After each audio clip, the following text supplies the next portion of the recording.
fly on the wall feel. All right, we're rolling, and we're gonna come in. I'll give you a count on Facebook Live.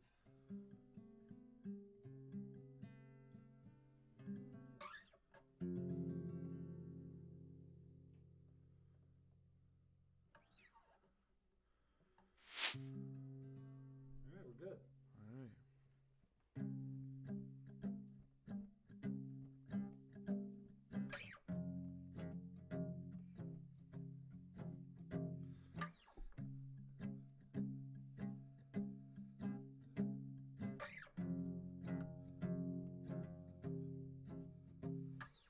Lost in the madness, can't find your way to the door.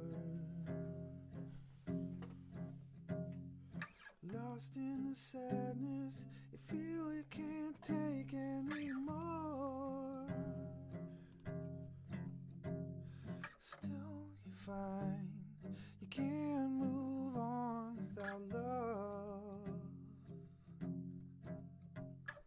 Still you cry, you're always searching for more.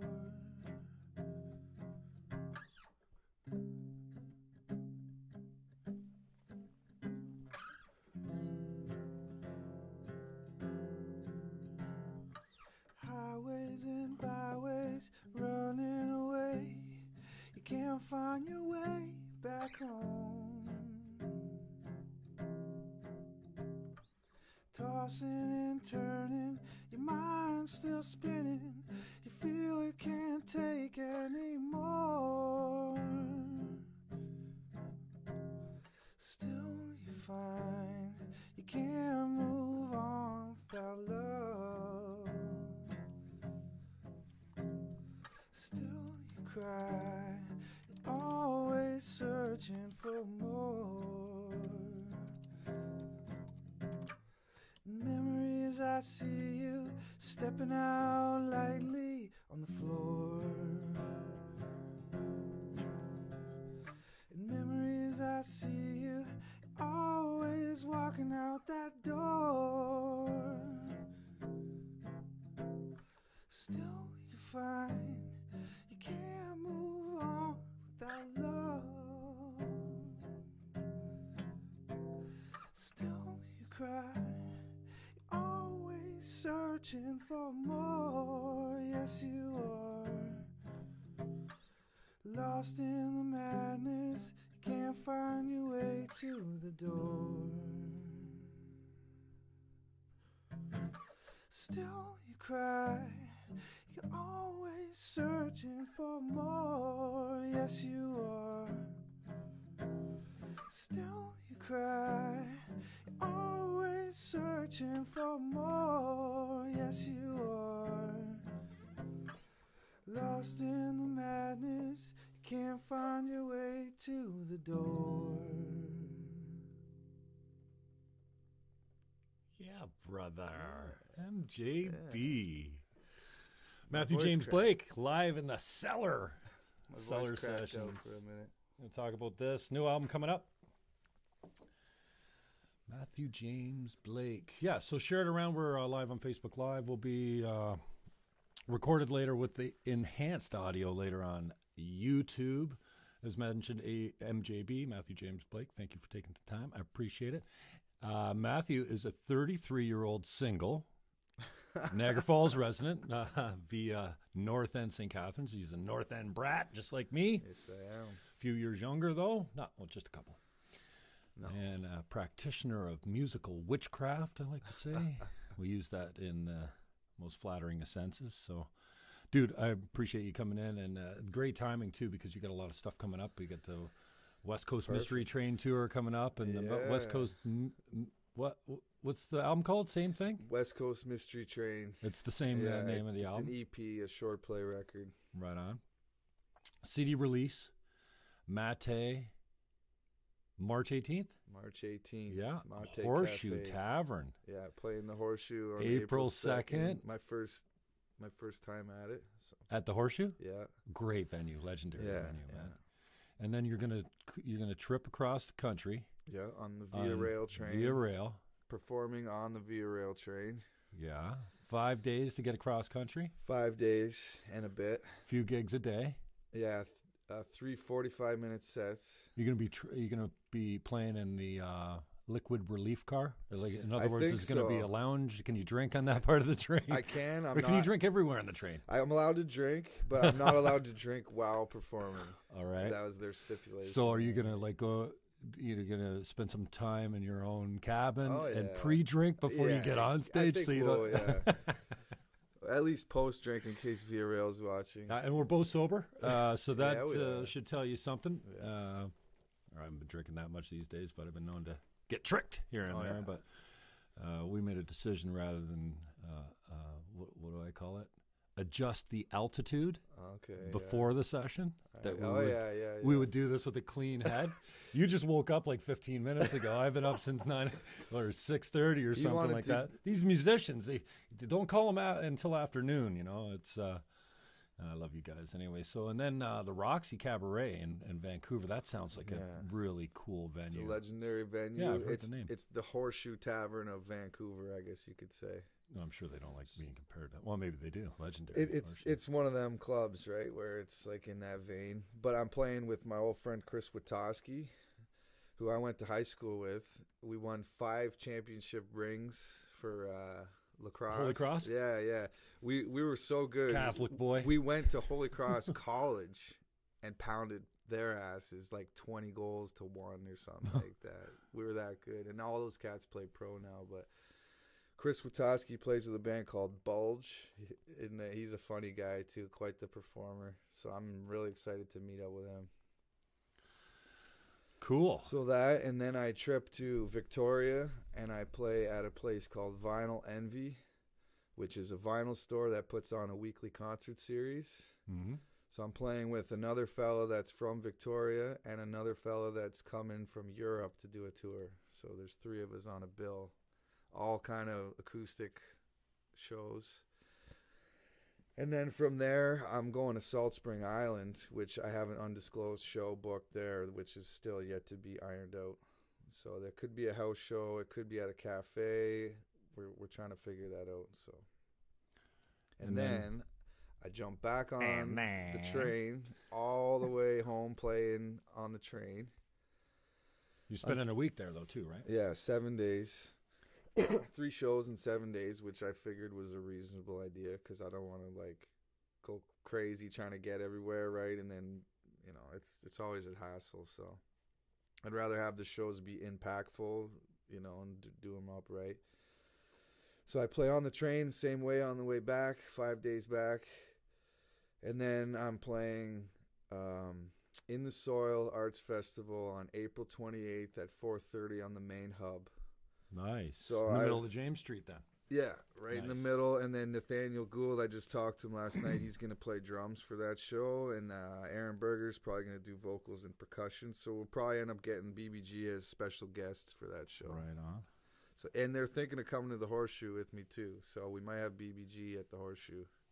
Like special guests, kind of support their brother. We might have BBG is something I never want to hear again. Yeah, I know. No thanks to them for being here today. Yeah, we don't need those stinking musicians here. We got Matthew James Blake in the house. Yeah, dude, so tell us a little bit about the album. Like, how many tracks you going to have on it? I know you've had a lot of help. This has been amazing. This has been, and I've been, you know how I harp on you guys all the time. I need new music because I get sick of the music pretty quick. Well, not pretty. It takes me a few months, but usually I fall in love with an album like Color and Light, Aaron Berger, or Wear It Out. Yeah, the Black Flies, or CD, Carl David. And then it goes on the shelf. And like I said to you online the other day, I shelved this. What was it? Haven't I said I shelved? It's been like I got to get it back into the rotation because I still love it. Yeah. It's just I'm done with it, so I put it away. Yeah. So I'm always the guy saying, "Give me some new stuff." And I don't think you recorded Heaven. I haven't recorded it properly. I've done just some rough stuff with it. Right. But I want to treat it well when I do it. Give it the full gospel treatment. But that's going to change. When I come back, this is something new for me. I bowed out of the game for quite a while intentionally. I just needed to get my life straight. But when I come home, I got my recording gear now. Icebox Studio and Production that's on my side. I'm going to be pumping out music like nonstop when I get back. This is it. This is what I want to do with my life now. I'm going for it. Well, I think you've known this for a while. I mean, you've had other jobs. I remember you telling me about welding on the ships. Yeah, I did that. And That's then, what's cool I about use you this. as an example of somehow the guys that I know that are perfectly willing and able to work in a regular job, for lack of a better term, and then just frustrated by this this calling of music that doesn't seem to have much in the way of opportunity unless you hit it, or like sustaining yourself in the music industry, even in the Niagara region, which is loaded with talent, is tricky to say the least. You have to be a businessman somehow. Like that's what we're all learning. Or get extremely lucky. Or you get a bone thrown to you maybe, which is pretty rare these days. I don't know, but it's like any business. Like I've done a lot of landscaping, working for like mom and pop companies in Niagara. I'm starting to learn from these people now. It's all about your promotion. You got to take it into your own hands. It's about service. If you leave people with a good sense of service, they'll buy your product like religiously. So that's what I'm taking from it all. West Coast Mystery Train. So how many tracks can we expect on this? So it's looking like there's 5 to 6 tracks. 3 main tracks is what it is, and then there's going to be a couple instrumental interludes, and there's be some little bit of like psychedelia going on. I got the first opening track it was basically a percussion track because I play percussion, right? That's been a big feature of what I do. I mean, anytime I try to get you to give me tips on the guitar, you refuse. But you always say you want me to teach you the skins. That I can teach you something about. I think I'm a little bit more prone to the addiction to the skins because my mind goes all over the place, and my fingers are too freaking big to get on those little tiny strings. I'm not much of a guitar cat. I hang around with good guitar players. Aaron Burgers says the same thing. I don't play guitar. Could have fooled me. Yeah, he's got great rhythm though. Yeah. Nathaniel Gould is a great guitar player. Mm-hmm. Plays with Eli and the Straw Man. I live with 2 virtuosic guitar players, Mike Baranyai and Jihad Yahia, and wow, they humble me every fucking day. It's crazy. And Jihad gets better every time I see ridiculous. him. He's just been absolutely a really student of the game and practices all the time, like for hours and hours a day. And it's no wonder. And everyone I talk to, and every time I say, look at that kid, he gets better every time I see him. Absolutely. Everyone agrees with me, and that's pretty cool. So, you're lucky to have that type of talent around you, man. Oh man, I've been so blessed. Like I grew up with a guy named Adam Mancini. I was just talking to you about. He's a prodigy that I think of as a best friend that I've had since we were yay high. On drums. Yeah, I can't believe the stuff that guy's done. Blows my mind. Oh, Adam T. Wallington from Icebox Studio and Production. That guy can literally play anything. He's a concert pianist. He sings like Michael Bolton. Like, it's ridiculous. He knows his production. Wendell Blue, oh my God, he's a legend. That guy. He's played with like Pagliaro and like Cool Daddy. Guys. Yeah, he's been around for years. He's soul man #1. And then my home bar, the Dunn Street Grill, which is next door to the Lighthouse. Every night you can see LMT just hanging out ordering drinks. So I get to hang with Leroy Emanuel, John Irvine, and Mark Rogers and that. So like I'm constantly being pushed to another level. So yeah, I don't know. I'm loving it. Yeah, Life is good. 6 tunes? There'll be about 6 tunes, and then 2 of them will be instrumentals. One of them will be a percussive instrumental. And then there's 3 songs. The one I just played, Searching for More. Well, that's off the new album. That's off the new album. And Aaron Berger and Nathaniel Gould just came over the other night to do some vocal harmonies on it. Mm-hmm. Oh, my God. It had me dying, these 2. We had to make the song longer because the harmonies sounded so good. We had to like stretch it out just to like sit on those harmonies for a while, right? Well, Nathaniel's huge on the harmonies. He's a huge fan, but then also great arranger too. Mm-hmm. And Black Flies were evidence of that. They did that really well. Oh yeah, Black Flies are one of my favorite bands. They're getting back together. I started that rumor. Oh yeah, I could see it. I could see it.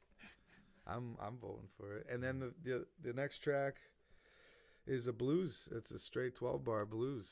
Got Nathaniel playing electric guitar. I blew a little harp on it. It's just a fun bluesy tune. Waiting for My Band, it's called. So it's about sitting there on my front porch waiting for my band to come pick my ass up and go rock and roll all night long. So it's a rock and roll song. So that's that. And where are you recording on most of it? I recorded most of it at the Lighthouse in Niagara Falls, to be honest with you. Right. And then all the tracks, I've been working at my folks' house lately, too, in their basement, because it's a nice quiet space I've been working at. And then I'm taking the final mixes to Icebox Studio and Production in the Falls. Mm-hmm. We just built a brand new studio there. And, like, literally physically, I helped build it. So I had all this recording time banked up.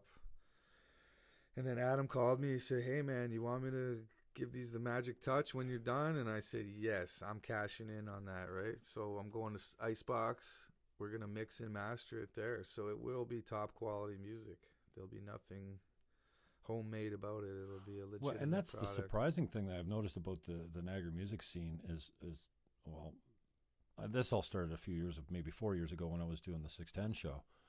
And thank you to Lisa Bitter. I mean, she's the one that really hooked me up to all these guys, because they had Batter Up Fish and Chips and Falls, and they had the Couch. That's right. I played there once. And Botting and all these guys. You guys all played there. So, and then it was Jay Foreign that came in. Nice.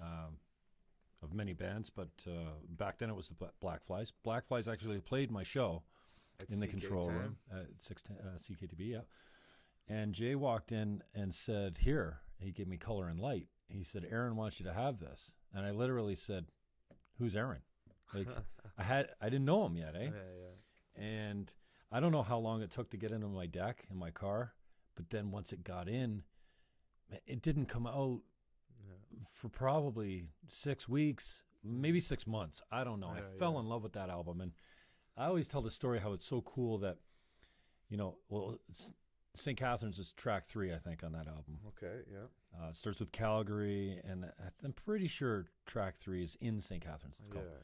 And, I'm just listening. I started track 1 and just listened through, and then I'm like, Calgary's awesome. A great tune. Great and Calgary was like one of the last tunes I came back around to, because I was so hypnotized by track 3. The track 1 and 2 I just skipped over all the time because I want to get quickly to St. Catharines, right? In St. Catharines. And then I hear the name of my city in a song. It doesn't really occur to me that, well, this is a local act. And then I look down at my deck and it says in St. Catharines on it. I'm like, wait a second, the song's called in St. Catharines? So I just I love how you become enthralled with a song, and then you play the shit out of it. And then you end up skipping that song because now you're tired of it. And then Calgary, out of nowhere, the first 2 songs, I can't remember. So many great songs on that album. I should know it off by heart, the number of times I've listened to it. But then Calgary, because of the first track, but got skipped all the time so I could get to track 3, slowly as you just listen to it all the way around, and one starts to repeat after the last song. I'm like, whoa, and now I'm totally, And then, what is it, The Island? The Island. Is it the second last song? I don't know. Near the end. Not a song I was, fond of at the beginning, and then as it comes around, after you've worn the other tracks out, then you're like, whoa, Calgary. And what a beautiful story Calgary is, too. It is, That's about traveling the way I'm headed. I blew harp on Let It Roll on that album. Let It Roll, one of my favorite tunes. 5, 6, and 7 off that album are just awesome tunes. I think Let It Roll is 5, but 5, 6, and 7 are just awesome tracks. So I got a chance to play drum. I played the drums on Aaron's next album that's coming out. He's releasing a vinyl. I believe the title, so far the working title, is On Healing Ground. So I got to play, that's my first time playing a full-length drum album. So I'm super excited about that. And you'll be interested in that one too, because it's the total opposite approach of Color and Light. It's very stripped down, more acoustic, more off the floor. Like, we didn't even use a click track for half of it. Joe Lipinski's doing it, so it'll have a different sound. But the harmonies are amazing so far. We got Danielle Marconi playing violin again. She's on Color and Light. Johnny Alvar's on bass again. Nathaniel playing the guitars. So that's going to be a good record. I'm jacked for that. Keep on the lookout for that one, for sure. And Burger, Blake, and Gould, you guys put out an album a couple years ago. It was an EP? We're in the studio right now working on one. Yeah? Yeah, we're doing a new one. I'm recording YOY. I think Nathaniel's recording a song called, he might be doing Count Your Money, I'm not sure. But we're still working on that, but that won't be out till I get home. We won't get really working on that, but we've already done a few sessions. So there's a new BBG album on its way. Burger, Blake, and Gould? Yeah, now we just need Nathaniel to get his solo album back out there. Awesome. Now, give us a little insight into the construction of songs, because I don't know if you can, as an artist, if you can kind of, if you even know where they come from or how they're constructed. But I've accused you several times, and I make a little bit of a joke about it, and people maybe misunderstand me when I carve you in public, but you're just not that fucking good to be coming up with these strong songs, man. So, and I constantly accuse you, like, where'd you rip that off of? And I know my music. Like, there's not much music that gets past me. I mean, locally anyways, these days. But, so, I mean, Heaven. What's the other show? Not Save Me. Long Road? No, well, Long Road. Street Sweeper. Street Sweeper. No, the other one we shared the other day that's on not Save Me, Black Show Coffee Me, and something Cigarette. me. It's on the Make Me Say? Make Me Say. Like, I mean, that is just the melodies. That's a sexy and, tune. Yeah, sexy.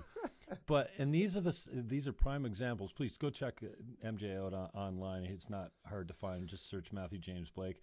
I've accused you of ripping these off because they're just that good. The hook is just monstrous. It's got that magnetism, that addictiveness that you don't want to put down. So can you point to, because I got a guitar over there in the corner that I got D down. I can play a solid D, all right. But I find it so frustrating. And then I know once in a while you get into that creative headspace, usually by, in my case, adjusting the altitude. You know, you're not as low as you normally are. And then I just think that the shit's just pouring out of you. Except my stuff doesn't come out as songs, and if it does, it comes out as someone else's songs, which is what I accuse you of doing. Because, my joke is you're just not that damn good. No, I'm not. But I'm man, really you're not writing. A musician. You're writing original scores that that are worthy of whatever you want to call it. You know what I do? I rip them off. And that's the there's honest nothing to God original truth. You can say, yeah. That's the honest to God truth. Like, I even have songs where I'm literally straight up quoting Jerry Garcia, or like, that's what music is. None of it, it's all taken from somewhere, right? You can't reinvent the wheel, so to speak. I'm a student of music. I don't even call myself a musician because I hang around with so many talented guys. I never believed I was a musician until I was about 27. I started really taking it seriously. But I'm a student of music history. I know tons and tons of music. I'm an encyclopedia for history of music. My father brought me up on R&B records. So that's where I get that, just from listening my whole life to legitimate. So were you fortunate R&B. enough to have music as a backdrop in your family's home? Like, knowing that my two cousins played music, but we weren't all that close. But mostly from my dad just being a music lover. Like, Van Morrison is his favorite. Oh, yeah. So I'm like, I know every Van Morrison song. Solid artist, man. And my dad loves his 12-bar stuff. He loves his R&B, Motown, Stax records. But not musicians in your family? No. But as a background, was it always playing? Always. Yeah, same with me. Like, I mean, I remember the first crossover album I had. Well, my first rock and roll album was Rumors? Rush. Oh. Moving Pictures. Rumors was the crossover album. You got Rumors. Moving Pictures, first of all. My buddy worked at my parents' friend Rush, worked at the beer store. Michael Dixon. Mike Dixon was on the cover from Loud Shirts back in the day. I don't know what he calls the band now, but he's still playing. I think he plays with Tim Atherton. He's a once in a good while. dear friend of mine. And that trademark big. What do you call that mustache? It goes like that. Oh yeah, like just that. monstrous. And he's been a good friend throughout the years since, but I didn't know him then. So my dad's friend or my parents' friend gave me this album, and he said, "Here, this is acid rock." I'm like. I was like that? 11 years old. I was grade 6 maybe, or maybe 7, somewhere in there. And the only reason he had the album is because Dixon was on the front of it, and he didn't dig the music. So and then my dad was vending manager for Niagara Frontier Caters back in the day. The Chotkas, it was a food company. They did all the plants and a bunch of the schools and stuff like that. So my dad managed the vending division. Okay. And when we went to the Niagara Frontier Caters Christmas party for the kids, what do you know? Billy and I got albums. Mine was Bat Out of Hell, Meatloaf. Oh, that's like that is one of my most influential records. Yeah, of all time. As a kid, and I remember, you remember the album art cover. Yeah. It's like, it's nuts. It's a guy coming out of like a monstrous bike coming out of hell, record, and some of the sexy lyrics, and they're definitely way that intro narrative. Oh, what does he way say mature for my like, age, but then. So I did a deep dive, and those were my 2 first albums. And now looking back on it, how appropriate was it for a 10 or 11-year-old kid to get a Christmas album called Bat Out of Hell? Oh, yeah. But then I remember the first, and, I went through my Barry Manilow days, I love Barry Manilow. As a kid, and I wouldn't admit that live anywhere. My first concert was Paul Anka. My parents took me to Paul Anka at the O'Keefe Center in Hamilton. He's huge, that guy. Yeah, and... the second show I saw was the Bee Gees. Oh wow! They had lasers. They had like a big for whatever that was probably late 70s. Wow. It was probably 10 or something like that. Wow. And but Rumors. Okay. And so I had some of my Barry Manilow was obviously my parents' type of music that I got into. I wasn't into Paul Anka or anything like that. My mother was a huge fan. She saw Elvis a bunch of times. She was hugely into music. That's crazy. And my parents, when we went to Aunt Marg and Uncle Doug's, and they, partied till 3:00 in the morning. Oh, yeah. It was. I remember being woken up as 5, 6, 7, 8 years old or whatever, to them, like singing all the pop songs from the late 60s, early 70s, and so that was a huge influence. But I remember, and it's funny you said Fleetwood Mac Rumors because. The time, I don't know why or how, but I remember putting on their album going, oh, and then I couldn't stop. Oh, yeah. And how weird it was at the crossover. I felt like a grown-up now because I was listening to my parents' albums and actually liking it. And that's a groundbreaking record. That was like the first time folks had made a record without being in the same room together. Really? Yeah, because by that time they hated each other. Really? They had all like slept with each other and like couldn't stand being in a room together, so they would like ship around these tapes and like fly them to this studio, fly them to that studio, and that. So that's like a technological breakthrough, that album actually, and for it to sound so good is a feat. And now that's the commonplace. People are emailing each other tracks and making records all over the world, right? Have you ever seen the movie One Giant Leap? I've got the soundtrack, it's and amazing. With Speech, that artist Speech. I don't remember the song that. Braided Hair. Yeah, I do remember that. Hair, braided hair. Now those guys were never even in the same country.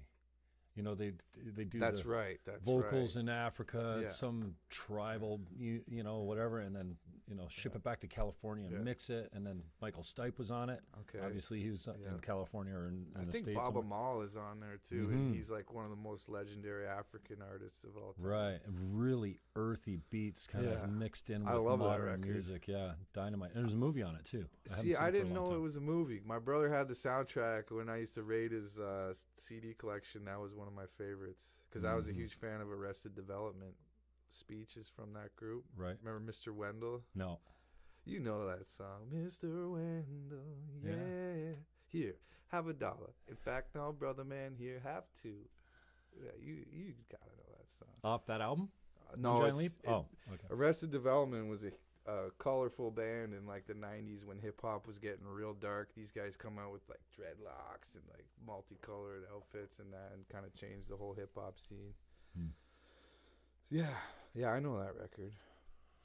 Yeah. I got it at home actually, and the way I got it was Carl David had it lying on the coffee table. I'm like, "You got that record?" And he's like, "Here, have it." So I got that from Carl because I used to own it. Cool. Back to yours, though. So other than the fact that you borrow heavily from, songs that are really popular and just make them your own. I'm kidding when I say that, but I need to have a little bit more. And I think people out there, all right, not many, people can describe how their creativity flows or how a song gets constructed. But can you put any kind of process to it for anyone that, like me, who wants to get better at it? There's a wicked phrase that I try to live by, and this is for any kind of creation. First thought, best thought. That's how I roll. If you think of it, it's a great idea. It's when you give it a second thought, that's when the little guy in your head says, like, oh, no, that's not so good. Yeah, you can't suck, say that. basically. Oh, you're a little chopped. But, yeah, basically. So if you can filter that and listen to your main voice, your true voice, the one that was there when you were a kid, that voice. The unadulterated. Yeah, not the censor that's like censoring everything. Yeah. So that's how when I get to those places, I just go with it. You throw it at the wall and see if it sticks. That's kind of how I roll. And then sort of like, I don't force anything. I don't sit there and say, I'm going to try to write a song tonight. Like I'll have a riff for a year and just keep playing it. And if a word comes out, it comes out, So that's how I kind of do it. I don't force anything. It just starts coming from this eternal source of music, the muse, right? And it's about quieting those voices, I find, and just listening. And it's actually simpler than we think. Like, one of the easiest things to do is to write a song. The best way to do it, too, and I learned this from Wendell Blue, don't even pick up a guitar. Don't even use a piano. Go for a walk. Next thing you know, like I wrote most of my songs at work. If I'm doing work with my hands, all the songs start coming to me then. Or just walk. And then you start getting the lyrics, and then you can add the instruments later. The lyrics will imply what instruments you need to use. You find that's how you usually lay it down a track that starts with the lyric? Wendell Blue will go in the studio, and he'll beatbox something. Then he'll sing the bass line. He'll sing the melody line. He'll sing all the parts and then slowly start replacing the vocals with instruments doing the vocals. So he starts everything from here, like just from his beat and his rhythm. And that's how I kind of work nowadays. So I go for long walks and everything becomes a song now. It's like, oh, the flowers are growing. The sun is I need to up. cut the grass. Yeah, like, you know what I mean? Cutting the grass. There's the Eagles. What's his name? Is it Fry? Not Fry. The other guy. Henley? Not Henley. The crazy one. The guitar player from the Eagles. He's got that song about. It's like he literally wrote it, cutting the lawn. Rocky Mountain High. Oh, Joe Walsh. Joe Walsh. He was literally cutting his lawn, and he's like, Rocky Mountain Way. That Rocky Mountain Way, because he's mowing his lawn and he's looking at the Rockies. So that's an example right there. That's kind of how I do it. It all comes from just daily life. And then cliches. I'm a huge cliche guy, so like, everyone's like, I've never known you to be a cliche everyone's guy. like, that's so cliche. I'm like, yes, it is. Yeah, the whole and that's song exactly is a who cliche. I am. Like, they're true. That's why. It's like there's nothing false about these cliches. So I don't know. And then like other times I'll be curious. Like I'll hear someone and I'll straight up try to copy them without copying them. Where I'm like, oh, I love that chord progression. I'm going to jack that and I have an idea that I could put on. So that's hip hop is like that too. It's not stealing. It's tributing. That's how I feel about it. It's all just like one bit. When I quote a lyric, it's not because I'm stealing it. It's because I'm always curious. I'm like, I wonder if anybody will notice that that's a Grateful Dead lyric, or that's I got lyrics by Burning Spear in some of my songs. So that's how I do it, personally. And then some days they just flood in, where you're just like emotional as hell, and something's coming. That's the other thing. So I find a common thread, and I'm not the only one. I'm, not the deeply insightful one here, but it seems like we write songs when we're brokenhearted, and when we're falling in love. This seems to be the two most inspiring times of our life, when we want to kill ourselves or someone else from the rage and the heartbreak, or when we're completely inspired by a new, well, usually a person, for me anyway. Yeah, especially the ladies have that effect, right? Well, for me, they're ladies. I know for you, not so much, but but yeah. So, is that common with you too? You find that absolutely, like you're not writing songs about having a headache. No, their inspiration I try comes to from spread a message before I die too. That's my whole thing. Is like the more I feel grateful, I truly cultivate a feeling of gratitude. Now I feel like I need to say something to anyone before I check out of this, even if it's maybe my unborn children or like inspire some young kid. I feel like that's our duty now, because that gratitude puts you in service. Like once you feel that, like you can be grateful or know what great gratitude means, but once you cultivate the feeling of like, wow, I'm here in this anomaly. My parents gave birth to me out of huge odds. You need to do it. Makes you want to do something, even if it's no one's going to hear it, if one person hears it. So that's kind of where I now think of it as a duty. I can't waste my life with a skill, just hiding it. You have to share it now. Amen. It's your responsibility. So that's kind of where I'm getting at as I mature, really, basically. Comes out of gratitude. So you find when you're down and out, you're also moved to creation, or do you have to have a certain I feel like lift to get off the ground? It's a bit of a I don't know how true it is that being down and out is what creates the music. I feel like health, like when you're in health, you can create tons of, you're clear now. The sensor's not in there anymore. You can work but if you are depressed, if you are living an unhealthy lifestyle, it's harder to bring it out. There's too many noises and stress and anxiety. You can't sit down, you can't focus. So it's almost a fallacy that artists are these down and out people. The real successful artists go jogging, eat vegetables, sleep well, drink enough water. Now you got juices, right? So that's huge for me. And I learned that from Julia Cameron in a book called The Artist's Way that I exercise.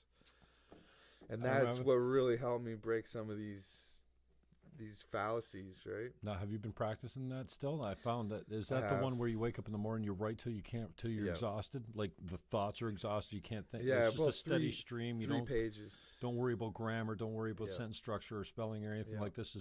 And handwriting, right? You're not banging on a keyboard. No, it's easier I find it with handwriting. I don't know if people there's use it some on connection keyboard. between the physical, actually, I've heard anyways. But that sounded like a really cool idea. Because you're most clear in the morning when you wake up, I guess. Yeah, and you're the most confused too. I find too, and that's what helps you clear it out. Because first thing you do is wake up in the morning. You're a little foggy. Like, what shit, day is like, it? That guy said this to me last night, and like, I got this huge problem that's weighing on me. But you can't really. They're coming so fast. You can't listen to what. So when you start writing, the first little bit I find is like erratic. You don't know what the fuck's going on. About halfway through, you start getting to these like, I can do this. If I do this, this will change that, and then I'm going to let this go. And then by the end, it sort of clears you out, like gets it all out of there. Now you can start fresh. And one thing I noticed, it made me into a kinder person, because all of my complaints are now in this secret piece of paper that's in my secret stash that I'm probably going to burn one day. And now I don't have to come out and like be bitchy to my roommates or, like tell my girlfriend to fuck off or whatever, right? Because it's already down there and I've already come up with a solution. And now you're like, hey, how's it going? I'm having a great day. And people are like, wow, you're friendly. No, did they coach you in, what's the book called again? It's called The Artist's Way by Julia Cameron. No, do they coach you to go back and read your old notes as well? Or they do at a certain point, but it's very, very, it's difficult, and it has serious consequences. Like, you're going to read stuff in there that you don't want to be reading that you said. You know Yeah, what I and mean? though you can hardly believe that It'll you fuck wrote you down up. at some Yeah. point too, right? Oh, yeah. They had an exercise in the Landmark Forum. I've talked at length. Yeah, I'm curious about that. It's life-changing. I've heard a lot kind of about cultish, but very educational as far as an inward look. And there was an experiment in the advanced course. I did the curriculum. There's the Okay. forum, the advanced course, and then self-expression and All leadership right. program. And then plus you take some seminars afterwards. But I'm pretty sure so many cool distinctions that I mean, you'll never think about life the same way I again. want to try it. And there's one experiment where they make you write down whatever you're struggling with. Like, pick your biggest problem Yeah. that yeah. you want to disappear. Yeah. Okay. And that's what they call it. We're going to disappear we're going to disappear it. Wow. We're going to I could disappear your use biggest that. problem. And so what they get you to do is they write every detail of your biggest bitch down, whatever you're dealing with, whatever the story is. Maybe it's my story about you. Yeah. And just write and write and write and yeah, write yeah. and write. And then they make you write some more and then write some more. Oh, And then really? come on, add to it, add to the impact of it going digging. global. Oh, yeah. And they make you Yeah. get so specific. Yeah. And they're like, I don't even care if it's bullshit or accurate. Just keep writing. It doesn't have to, like, just add more to the story. Make it into something huge. Yeah. And then what you're left with, they make you read out loud to a partner. Wow. And then they make you That's heavy. read it again and again Hmm. and again. And I'm telling you, you're not done the second or the third. They make you read it 7 or 8 or 10, 12 times, whatever. Okay, and read it again. And out loud, you're taking this, what ends up being a bullshit story. Yeah. And by the time you get to the 7th, 8th, 9th, 10th read of this, you can't even get through it because now it's comedy. Now you're like, I can't believe No, I it. can't even. I wrote this. Not only did I write this, I believed it. Like, you can't even. And that's what I think they called it, disappearing your problem. Ooh, I like that. And I just thought it was absolutely genius from the standpoint that, and I can just imagine going back on your own notes and everyone's It's told heavy. me about journaling, right? Yeah. And to see that snapshot and that frustration or that inspiration or that love or that hate or that whatever you were dealing with that day, and to go back to it and go, wow. Oh, yeah. Well, who was I then? Yeah, and it's look at me amazing. now. You don't feel like that same person Yeah. anymore. But Once you get through, like when you first start, you got a whole whack of complaints. 6 months down the road, you read the end, and your whole morning pages are like, great, I got this to do today. I'm going to do the Jim Fannon Show. I got this album release coming out. I got to get this prepared. I got to do this and that. And then you're like, where did all my complaints go now? Yeah. Because they were just petty complaints in the first place, first world problems. So, and then I you don't get yourself in all these lies too. know. Oh, yeah. Right? And you go, wait a second. Blaming How people. how could I even have imagined that? Where did that Yeah. creative faculty come Yeah. up to push that off on someone else rather than Exactly. stand up and go, hey, and I like to think I'm Look in that the guy. mirror. Yeah, I am a product. Like, I'm only sitting here right now because of all my choices up to this point. Yeah. My mother and father aren't to blame. No. But the fact that I got fired from whatever, like, it's not anyone else's fault. And so where I sit today, I think I've been pretty good at that, maybe too good at it, because you can get to a point where, like, oh, geez, am I going to catch a break? Yeah. here? Oh, yeah. But, Oh, yeah. And then she advises you to burn them. oh yeah, you do burn them at some after point. you read through them like one time. She's like, don't read them for a while either. Like, I think third quarter through the little book there, she's like, okay, now you're gonna read them. Be very, very careful. Really? So then you read through them. And she even gets you to highlight all your negatives in one color and all your positives in one color. So you look at the beginning and it's all red from negative, and then at the end it's all, say, green highlighted. And you're like, wow, what a change. And look at all this stuff I've done. And then you burn them. I've thrown them over the falls. I did that once. I went for a walk and just went, it felt so good. No one's going to see them, because that's another thing. It's detrimental if someone else reads them. And I didn't really think of that before. I'm like, okay, I once had an ex-girlfriend find them under my bed and read them. It was a fucking night. It threw me way back now. Because now my relationship went south from one reading. Really? So now I've got this again, so I got to start over. it's going to be about another 6 months to dig myself out of this one. I just hurt someone I love really badly. She freaked, dude. And I was like, that's why she said hide them. Don't show anyone. And it just crushes you because now they read all your personal stuff. It's just brutal, man. So never let anyone read them. That's my advice. So that's why I hide them very well, and then I burn the shit out of them so they're gone. And there's something about fire. If you're into that mystical stuff, it just like sends it off. It makes it disappear. Throws like it up to the gods, right? Yeah. It takes it up as almost like a burnt off or sacrifice. Yeah. And I thought the water was great too to wash them down, man. So yeah, and before I leave, I have a huge stack that they helped me get this done. So I have a huge stack of my pages. I'm going to definitely get rid of them before I go on this trip. Just to really? Clean slate. You're going to have a little ceremony? I'll probably. Have a few of the boys over? Yes. See, that's the thing. Like, even then, when it's in the fire, people could be looking and reading it. Like, hey, my name's in there. What the fuck did I do to you, bro? I see a special colored flame. That must be me. Oh, God. It's a riot. But there's all sorts of other little things in that book, little weekly exercises that are mind-blowing, like mailing letters to yourself, and that kind of thing. Like, you get a letter, like, 3 weeks down the road telling you how good you are at, and you're like, hey, I am pretty good. Eh? You know what I mean? That's part of the same book. I got one in my wallet, too. She's like, carry this in your wallet, and it's a note to self? Yeah, it's an artist's prayer. I'll even read it. Okay. Now, you wrote and mailed this to yourself. Yeah, okay. And then now I carry it. I pray for the artist within myself and all things. I pray and ask for guidance from the Creator within. I pray for the strength of interdependence and learn the wisdom to be a kind man. I pray that I may forgive myself and those that have hurt me. I love all things and ask for the courage to honor all my relations. I pray for forgiveness from all those that I've hurt.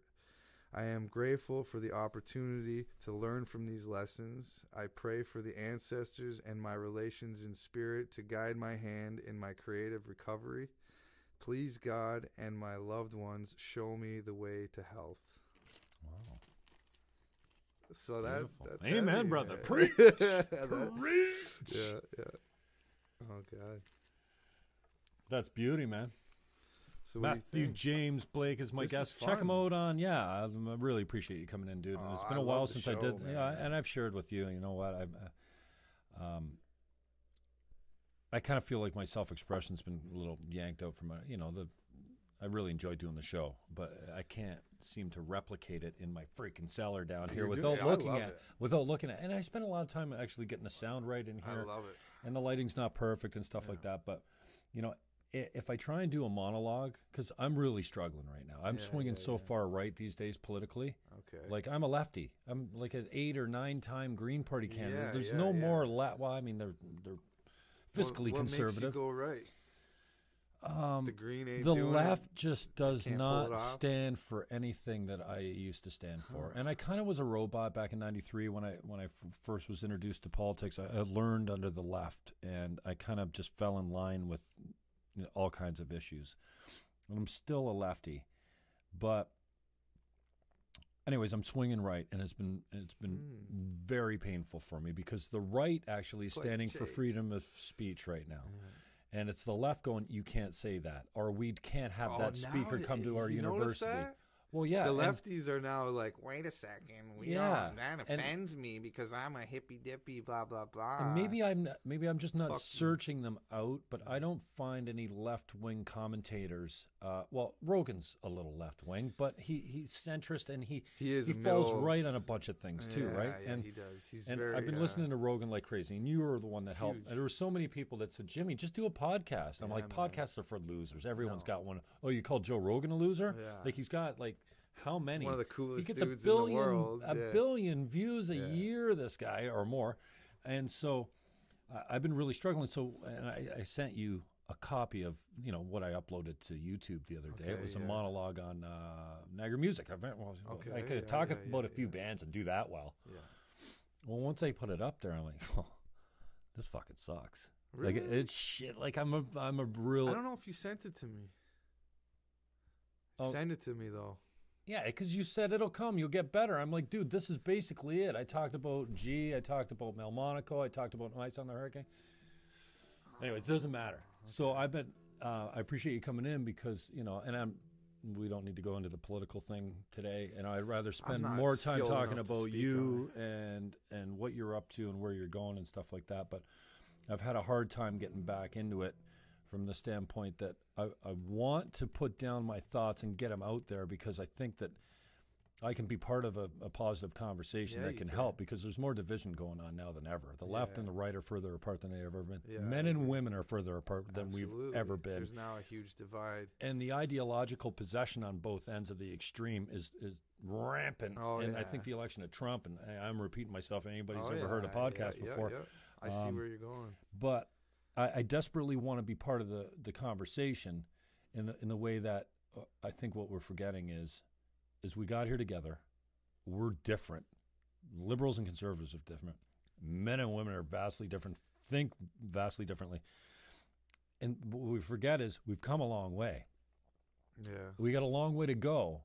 And we're not going there alone. We need each other. Like liberals and conservatives are good at different things. Men and women, good at different things. We need each other to get down the road.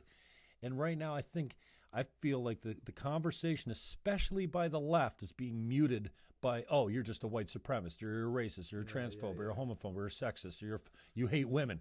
Mm-hmm. Somebody on social media the other day, they're protesting, the protesters are the pro-lifers, right? They get pictures of like really graphic images of abortions and stuff like that standing on the corner. Yeah.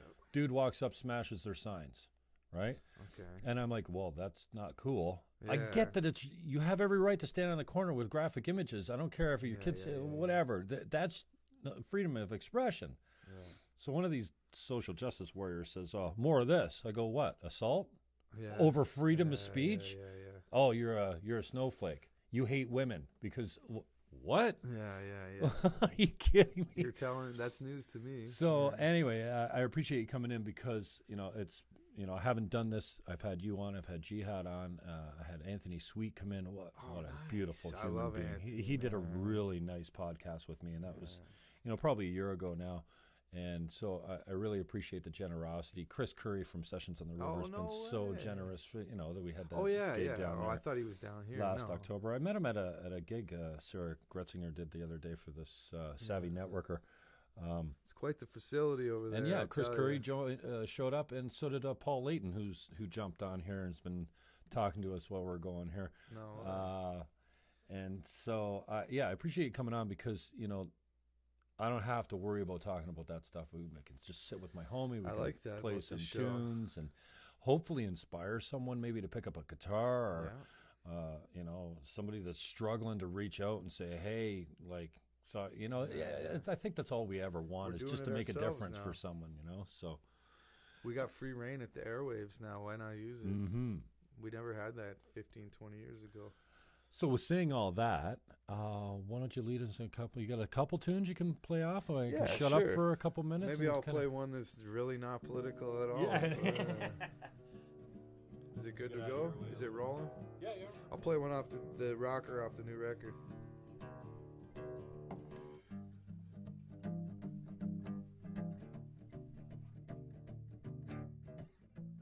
Just a nice, quick, short one.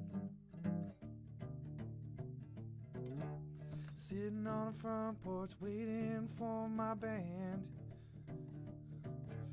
Sitting on the front porch waiting for my band.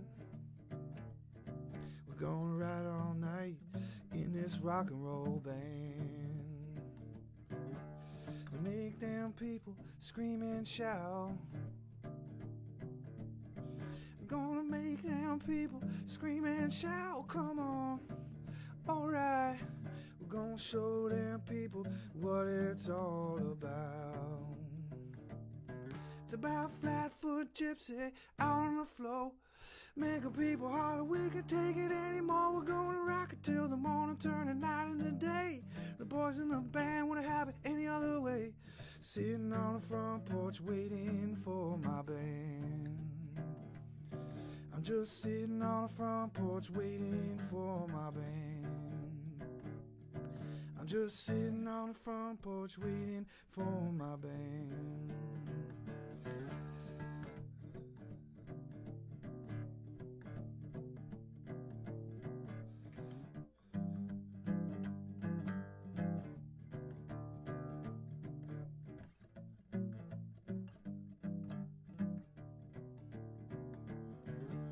Sitting on the front porch waiting for my band.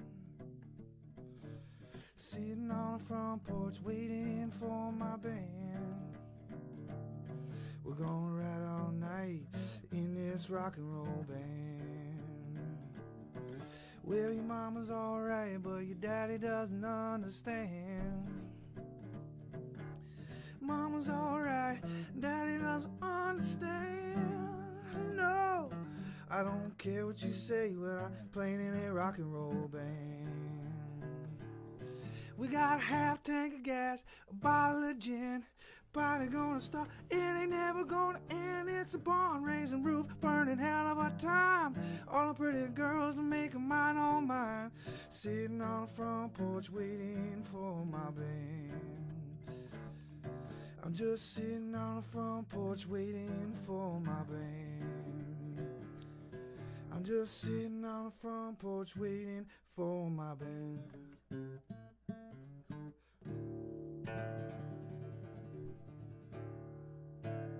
Nice. All right. Little bluesy thing going. Yeah. I'm still warming up, so this is a good rehearsal for the old lad.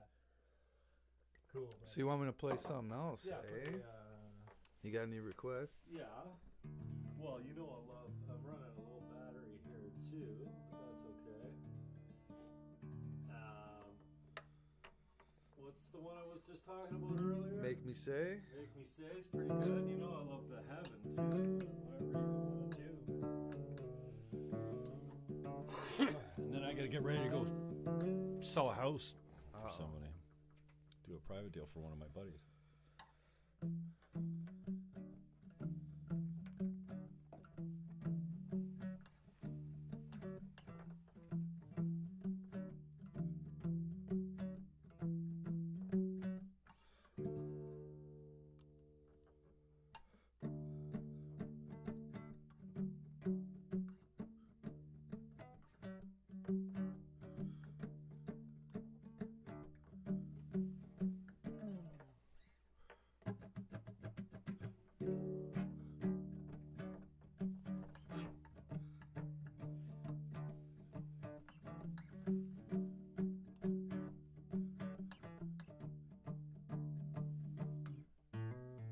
Baby gonna hit the highway. Baby gonna hit the road. Baby gonna learn the hard way. Learn how story been told. It's alright, pretty mama. It's alright, little girl. It's alright, pretty mama. It's alright, little girl. Baby gonna use her body. Baby gonna climb that pole. But listen what your mama told ya. Baby, don't sell your soul. It's alright, pretty mama. It's alright, little girl. It's alright, pretty mama. It's alright, little girl. You make me say, ooh, ah. Come make me say, ooh, ooh, ah. 'Cause baby gonna hit the highway. Baby gonna hit the road. Baby gonna learn the hard way. Learn how the story been told. It's alright, pretty mama. It's alright, little girl. It's alright, pretty mama. It's alright, little girl. You make me say, ooh, ah. Come make me say, ooh, ooh, ah. Come make me say, ooh. come make me say, ooh, ooh, ah. You make me say, ooh, come make me say, ah. Come make me say, ooh, ah.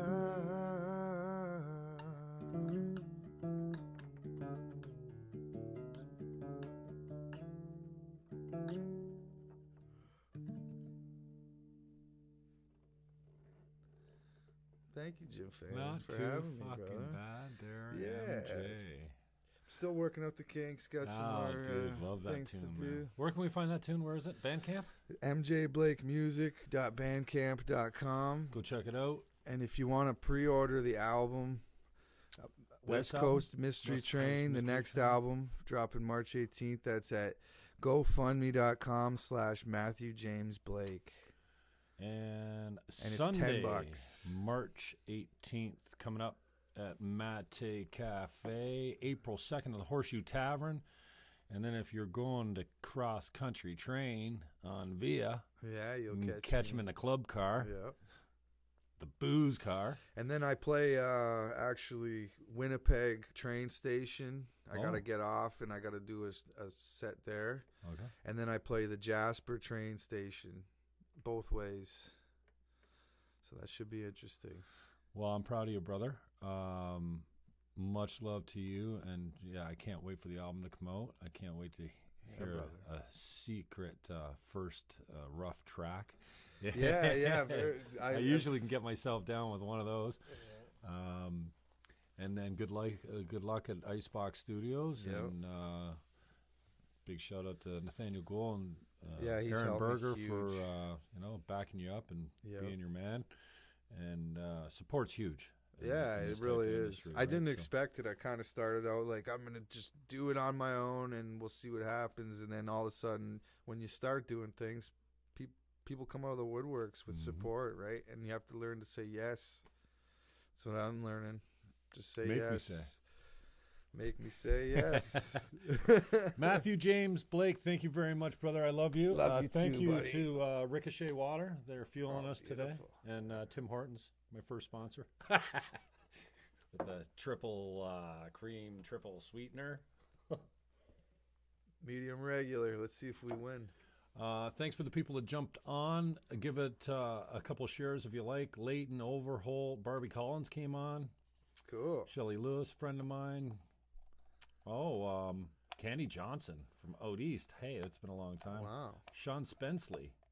Don't know what doesn't ring a bell. And then Paul Layton's been on for the whole duration, kind of chirping and throwing trash at everyone. Because we got some shady characters on here. G Sharp Yahia and Sean Spenceley's calling out. And Rick Merrill. Thank you, everyone, for checking us out. It's been a while since I came on. We got some more stuff coming up. I got Mayor Jim Diodati from the Falls book for June. Wow, that's cool. Not sure what the date is for that. Let me see if I can pull him up here before we run out of power. We got a few words for him in the falls. Don't you worry. Oh, I call him Mayor Jimmy D because, well, I like him, though, I to like be him, completely too. honest with you. He's always got a smile on his face. You know who I like is Wayne Gates. Gates is a good shit. He man. comes I to our love gigs Gates, all the too. time. You see him out in the crowd at half our gigs. Yeah, and he you say, "Oh, showed what up. a He was nice even guy." sick. He was out of the cold there. He went to the church next door. And And he actually is one. July 18th at 7 p.m. So it's a little bit into the future, but Mayor Jimmy D is booked. Cool. And I got him for 2 hours, so we're going That's to talk gonna about be everything we huge. want, commercial free, without interruption. If you've got some questions for Mayor Jim Diodati that you want me to ask him when he comes on the show, yeah, please forward them to me via Facebook or I'm going to tune into that one. for sure. realestate@teamniagara.ca is my email. It's the best one to use. And so we may jump on later. I got a 5 o'clock I got to hit, and then a couple chores to do afterwards. But it's Friday night, so we never know. Maybe we'll get a couple of tequilas into us and come down here and get Maybe. crazy. I got d- work I- to do? You well, tracking tonight? Nathaniel Gould is finishing up some acoustic piano tonight. He's got a upright acoustic piano at his place. Right. But he's tracking it there, and then he's bringing the tracks here to me, and we're going to sit down and edit. All right. But you're more than welcome to come there, and then we could also come here. Yeah. If you want to. I feel like that's why I wanted to do the Friday night, is so we could go cut the town up later on. Yeah. You might catch us at like where the merch or some the Mansion House. Or 1:30 in the morning when we get home. Yeah. Hell yeah. Matthew James Blake is my guest. Thanks to everyone for tuning in. Give us a like, give us a share. Go buy his record, obviously. Bandcamp, you can. It's $10.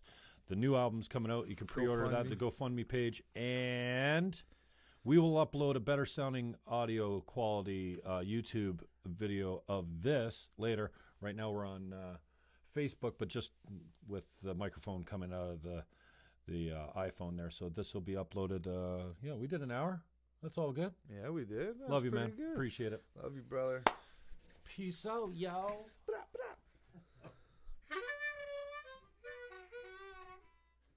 Nice. That was really fun, dude. Thank you, brother. Oh, man. I kind of screwed up a few of my songs, but no one will notice.